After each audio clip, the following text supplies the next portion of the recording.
natin? Ano bang expectin natin? Ang Pangulo Judic, ang asawa ng Pangulo Judic, 2 sa 3 anak ng Pangulo Judic. Diba? Ang Deputy Speaker, ang House Speaker, magnanakaw. Diba? At ilan sa mga nasa senador, mga magnanakaw din. Lahat ng ahensya ng gobyerno, may nakawan. Ano expectin natin na matino sa gobyernong ito? Para tumino ang gobyernong ito, kailangan si Marcos makaladkad palabas ng Malacanang. Resign, hindi siya magre-resign. Diba? Ipanalangin na lang natin na mag-judic everyday hanggang ma-overdose ka. After 3 years, ang dami nang nanakaw, ang dami nang nakulimbat. Diba? Ngayon lang nagising si Bangag. Sabi niya, ngayon lang daw siya nagising, ngayon niya lang nalaman. 3 taon na! Ngayon mo lang nalaman yung pagnanakaw ng pinsan mo? Julon? Ikaw ang pumipirma sa GAA. Sa budget pa lang, alam mo na agad ang kababuyan na ginagawa ng Kongreso at saka ng Senado. Sa BICAM pa lang, alam mo yan. Diba? Magsasabit sila sa'yo ng budget eh. Babasahin mo ang budget eh. Pero nalang kung sabog ka, hindi mo binabasa, pirma ka lang ng pirma. Diba? Magpapaimbestiga ka, sa GAA lang alam mo na agad. Sa GAA pa lang alam mo na yan. Huwag kang umarte na akala mo ikaw ang nakadiskubre, ikaw ang nagpapaimbestiga. Sa GAA alam mo na yan. Sa bicameral report alam mo na yan. Sinabit ang GAA sa'yo. Hindi mo na, ang GAB. Sinabit ang GAB sa'yo. Alam mo na nga. Ha? Na sobrang korupsyon ang ginawa nila. Anong ginawan mo? Anong ginawa mo? Pinirmahan mo pa rin. Kaya ikaw Bangag, malaki ang pananagutan mo. Kaya hindi bababa ng pwesto yan eh. Kasi alam niya, makukulong na naman siya. At ang masama nito, kapag natuloy ang pagsusulong ni Bato de la Rosa ng parusang kamatayan para sa mga mandarambong ng bayan, tegi ka. Ikaw si Saldico, si Martin Romualdez, kayong tatlo, tegi kayo. Anong plano niyo sa Pilipinas? Pagbaba niyo sa pwesto, isasara na Pilipinas? Inubos niyo na yung pera ng kaban ng bayan. Utang ng utang, pagkatapos, pagkautang, pagkatanggap ng pera, ikukurap. Nakabwisit! Magre-resign ka kung kailan ubus na. At saka si Bangag, tandaan natin ha, naniniwala ba kayo na si Bangag ay walang pananagutan? Naniniwala ba kayo na hindi dapat makulong ang presidente nating Judic? Yung totoo. Sabi pa nga ni VP Sara, tumatanggap din mula sa illegal na droga ng pera. Itong si Martin Romualdez. Sabi ni VP Sara yan ha. Remember nung nagwawala si Sara sa sobrang galit? Yun yung sinabi ni VP Sara. Tumatanggap ng pera mula sa illegal na sugal, illegal na droga. Itong si Martin Romualdez. Bangag! Bangag! Okay? Huwag mo kakalimutan. May pananagutan ka dito. Hindi ka ligtas. Alam nyo mga kababayan, nakakalungkot po and at the same time nakaka-prostrate dahil narinig nyo naman po yung mga sinabi, di ba? Yung mga akusasyon niya sa pamilya ni PBBM, kay PBBM, kay FL, at dun sa 2 anak nila PBBM, na sinasabi niya yung term niya Judic. Talaga ba? Pati yung 2 anak, inaakusahan nyo na ng ganyan? So, nakakalungkot at nakaka-prostrate dahil wala naman pong ginagawa yung palasyo dito. Wala naman po silang ginagawa para, alam niyo yun, panagutin dahil namimihasa po itong mga ito eh. Namimihasa sila, yung mga DDS na yan, namimihasa sa pagkakalat ng ganyang narrative.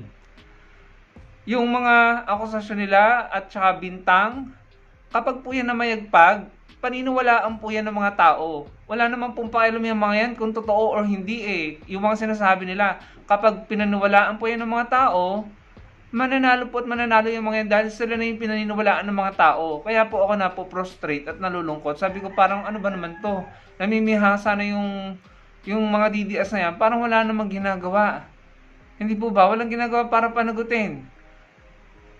Aminado naman po sila dyan. Si dating Pangulong Duterte, aminado sila, nagtatanim ng intriga, nag-aakusa, nagbibintang, pero hindi naman nila pinapatunayan. Pero yung mga tao nga po kasi, may mga taong gullible at naniniwala. Alam nyo, kung kayo mga DDS alone na may mga reklamo kayo, may mga akusasyon kayo, bintang, pwede naman kayo maghain ng formal na reklamo. Pwede kayo magpakita ng ebidensya, pero bakit hindi nyo ginagawa? Ganyan na ganyan po yung ginawa ni Michael Morillo alias Rene kay Senator Risa Hontiveros. Ilang buwan na, hindi pa rin lumalabas at hindi pa rin nagpapakita ng ebidensya.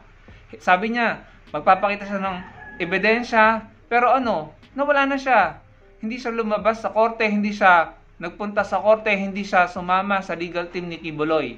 Pero sinira nila ang pangalan ni Senator Risa Hontiveros. Naniwala ang mga DDS. Galit na galit kay Senator Risa Hontiveros kung ano-anong pang insulto ang ginawa kay Senator Risa Hontiveros dahil lamang sa mga akusasyon at bintang ni Michael Morillo alias Rene na hindi naman binigyan ng patunay.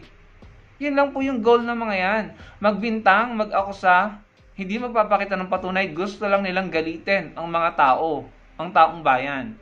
At gusto lang nilang manalo, mamayagpag yung narrative nila para paniwalaan ng mga tao. Para yung mga tao, piliin sila at hindi piliin yung mga sinisiraan nila. Kagaya na lamang nung binahagi niya, sinasabi niya na sinabi daw ni VP Sara Duterte na si Speaker Martin Romualdez ay tumatanggap ng pera mula sa illegal na gamot, no? Or sa mga D-Lord, no? Okay, hindi ko pinagtatanggol si Speaker Martin Romualdez ha. Kung meron siyang pananagutan dito at kung totoo yun, kailangan niya panagutan. Hindi ko po siya pinagtatanggol. Hindi nga siya pinagtatanggol ng Pangulo kahit pinsan siya Pero ang sa akin lang, akusasyon niyo yan Bakit hindi kayo magpakita ng patunay at ebidensya? Porque ba sinabi ni Sara Duterte, papaniwalaan niyo na mga DDS tapos ikakalat niyo na? Nasaan ang ebidensya niyo? Nasaan niyo? Tingnan niyo yung pagkakaiba. Si Senator Trillanes, may akusasyon kay Polong, kay Manscarpio, at kay Sara Duterte na di umano'y tumatanggap ng pera from the D-Lords. At saka dun sa mga nakapasok na shabs sa custom na may kinalaman di umano sila Polong at sila Manscarpio. Si Senator Trillanes pumunta ng ombudsman at saka sa DOJ, if I'm not mistaken. Nagdala siya dun ng mga dokumento at pinakikita niya yung mga ebidensya niya. And meron naman talagang nakulong doon sa nakapasok na shabs sa custom. Hindi po ba? Merong shabs na nakita, may ebidensya, may nakulong, may testimonya, may testigo, may bank statement na hindi pinipirmahan yung bank waiver. Yun po, may substance. Nagtataka nga ako hanggang ngayon bakit hindi pa rin ina-actionan yun May substance po yung akusasyon ni Senator Trillanes, may pinakita siyang mga dokumento, makakapal na dokumento, at may mga testimonya.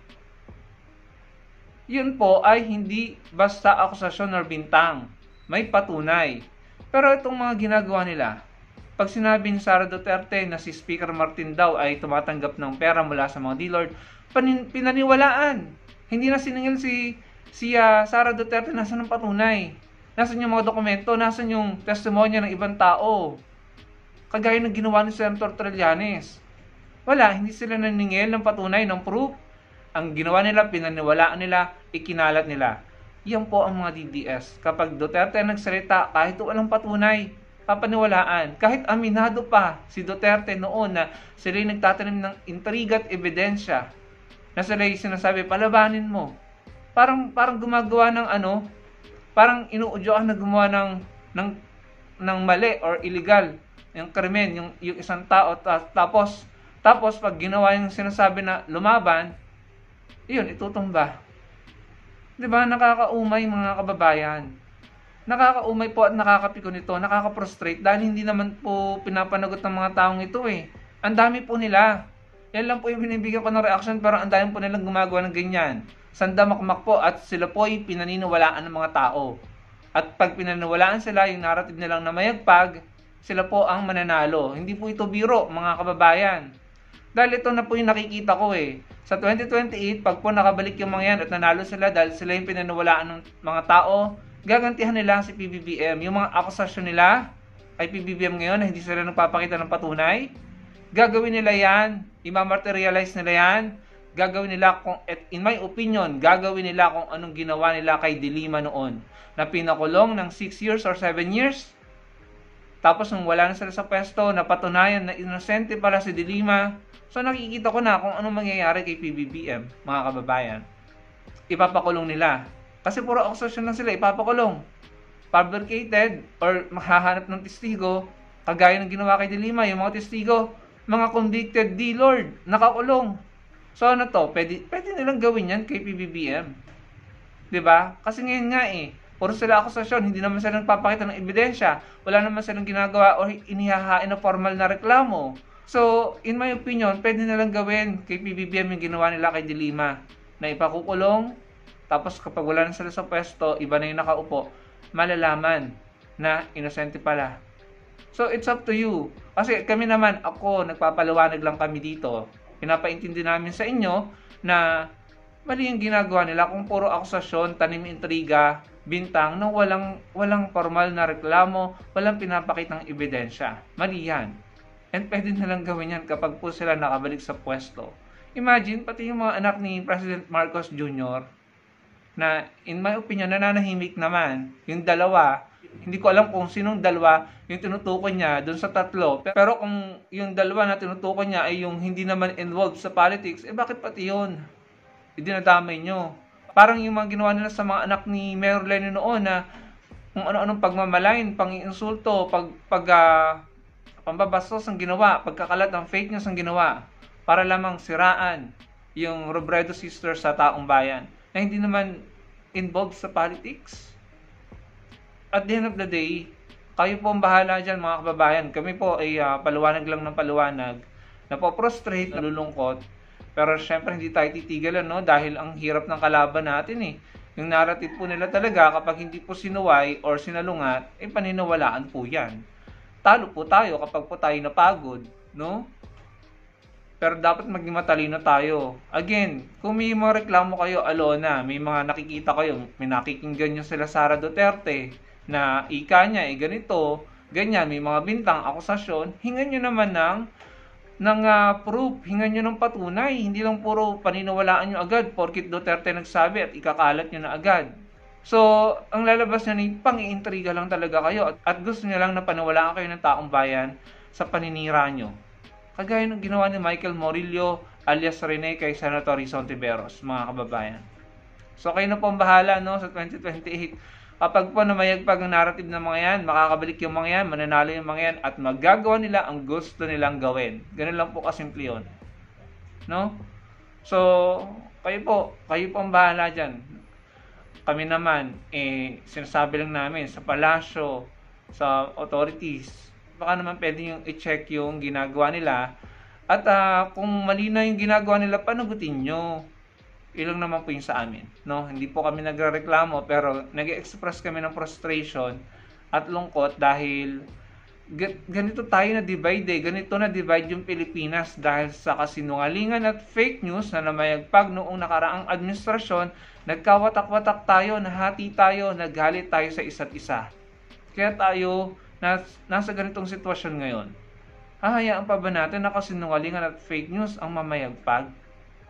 Kasi again, kung may patunay sila, kung totoo yung sinasabi nila, bakit hindi nila dalhin sa tamang forum or venue at ilabas nila ang mga patunay nila? Hindi yan ganyan, puro pagkuda sa social media. Lalabas lang na mga chismosa sila at nang iintriga at nagkakalat ng kasinungalingan kasi hindi sila nagpapakita ng patunay. Ganun lang kasimple yun. Medyo paulit-ulit na nga po ako So, yun lang mga kababayan. Sana po may ma-realize tayo. Salamat po sa panonood. Huwag niyo pong kalimutang magbigay ng inyong komento, opinion sa comment section at pakilike po ng video natin. At magkita-kita po tayo sa susunod kong video. Salamat po.